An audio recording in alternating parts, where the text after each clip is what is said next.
CST, déclaration liminaire. L'Assemblée nationale n'est pas le cadre approprié pour démarrer le dialogue politique de l'APG. Le 14 février 2014, M. Jean-Pierre Fabre, président national de l'ANC, a, dans une démarche républicaine et transparente, saisi par courrier le chef de l'État togolais, M. Faure Essozina Gnassingbé, en vue de la relance du dialogue de l'APG que le gouvernement s'était engagé devant la communauté internationale à organiser après les élections législatives de juillet 2013. En réponse à cette sollicitation, le chef de l'État a fait savoir par lettre en date du 25 février 2014 qu'il a instruit son Premier ministre, chef du gouvernement, pour qu'il prenne des dispositions en vue de l'ouverture prochaine au sein de l'Assemblée nationale des discussions sur les propositions de réforme institutionnelle et politique. Le 5 mars 2014, au cours d'une audience que le chef de l'État lui a accordée, M.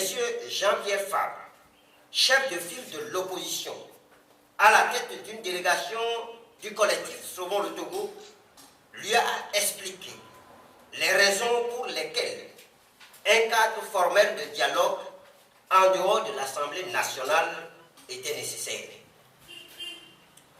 Le 13 mars et les jours suivants, le Premier ministre a consulté les diverses sensibilités politiques du pays sur les questions liées au dialogue politique en vue des réformes constitutionnelles et institutionnelles préconisées par l'accord politique global.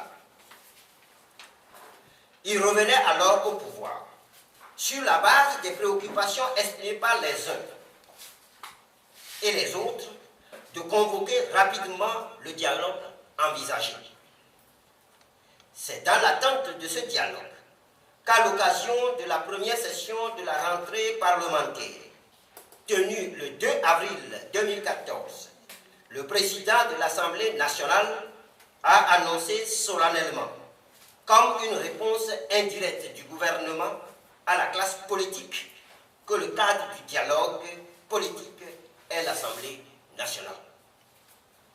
Si cette annonce du président de l'Assemblée nationale avait la caution du chef de l'État et de son Premier ministre, elle signifierait sans aucune contestation possible que le pouvoir n'a aucune volonté politique d'enclencher le dialogue prévu par l'APG. Tout porterait alors à croire que le chef de l'État se contenterait du statu quo institutionnel et politique jusqu'aux prochaines échéances électorales. Pour le collectif Sauvons le Togo, l'Assemblée nationale ne saurait être le cadre approprié pour démarrer le dialogue politique dans l'esprit et la lettre de l'APG pour les raisons ci-après. D'abord, le rôle primordial dévolu par la Constitution à l'Assemblée nationale est de voter la loi et de contrôler l'action du gouvernement. Nulle part, il n'est prévu dans les attributions constitutionnelles de l'Assemblée l'organisation d'un dialogue. De plus, dans le cadre de sa prérogative essentielle, qui est celle de voter la loi, l'Assemblée est saisie, soit d'un projet de loi après délibération en Conseil des ministres, soit d'une proposition de loi déposée sur le bureau de l'Assemblée nationale par un député. Ensuite, la procédure parlementaire de vote des projets et propositions de loi telle que fixée impérativement par le règlement intérieur de l'Assemblée nationale ne laisse aucune place à un sujet d'ordre du jour comme le dialogue politique. Enfin, la finalité d'une saisine de l'Assemblée nationale d'un projet projet de loi ou d'une proposition de loi est le vote par une majorité des députés composant l'Assemblée nationale. Au regard de cette impossibilité juridique constatée de démarrer un dialogue à l'Assemblée nationale, on ne peut expliquer l'insistance du pouvoir à ouvrir un dialogue politique à l'Assemblée nationale que par une volonté calculée de saboter le dit dialogue en le menant vers une impasse aux multiples conséquences notamment. Le Togo, notre pays, sera toujours régi par le statu quo politique et institutionnel pour encore de nombreuses années. Dans la communauté de l'UEMOA, qui rassemble 8 pays francophones de la sous-région, le seul pays à ne pas avoir une limitation de mandat présidentiel est le Togo. Notre pays, le Togo, demeure le seul pays dans la sous-région à ne pas avoir une élection présidentielle à 2 tours.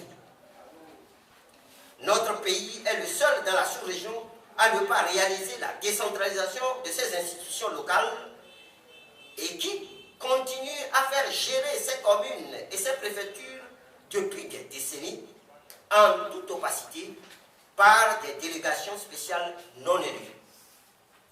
Notre pays est le seul État dans la sous-région à ne pas posséder des règles électorales universelles, consensuelles, comme le préconisent les dispositions pertinentes du protocole A/SP1/12/01 de la CEDEAO sur la démocratie et la bonne gouvernance. Tous ces faits qui constituent des refus systématiques d'appliquer les règles normales des affaires publiques sont en fait des manœuvres pour éviter à tout prix toute forme d'alternance et pour perpétuer le caractère patrimonial et la personnalisation du pouvoir d'État au Togo.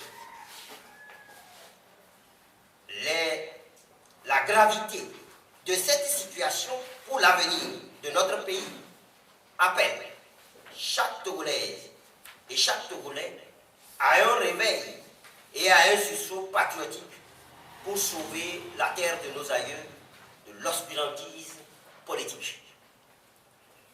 Les Togolais ont droit à une vie politique apaisée et à des élections libres, équitables et transparentes. Les Togolais ont le droit d'avoir des institutions politiques pérennes qui donnent confiance aux investisseurs et qui favorisent une croissance économique accompagnée de création d'emplois pour les jeunes et d'amélioration des conditions de vie des travailleurs, notamment ceux de la fonction publique. Les commerçantes et les commerçants togolais qui continuent de souffrir des conséquences des incendies des marchés attendent que le pouvoir public rétablisse les conditions qui avaient toujours fait de Lomé la plaque tournante du commerce sous-régional. Les Togolais ont le droit de se choisir librement leurs conseillers municipaux, préfectoraux et régionaux pour une gestion transparente des collectivités locales. Dans la perspective des prochaines échéances électorales, le collectif Sauvons le Togo lance un appel à la communauté internationale, notamment la CEDEAO, l'OIF, le groupe des 5, à savoir France, Allemagne, États-Unis, Union européenne et PNUD, pour qu'elle aide le gouvernement et la classe politique togolaise à mettre enfin en œuvre de manière consensuelle les réformes politiques appropriées et à organiser des élections locales et présidentielles justes, transparentes, crédibles et apaisées.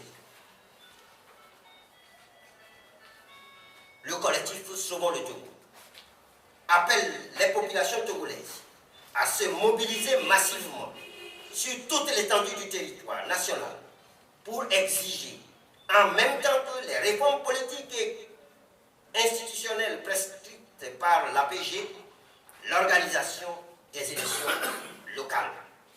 À ce effet, le collectif Sauvons le Togo invite les populations de Lomé et de ses environs prendre part à la grande manifestation d'avertissement qu'il organise le samedi 26 avril 2014, lieu de rassemblement, boulevard circulaire face hôtel Aholibe, point de chute, plage côté Festival des Glaces. Peuple togolais, par ta foi, ton courage et tes sacrifices, la nation togolaise doit renaître. Je vous remercie.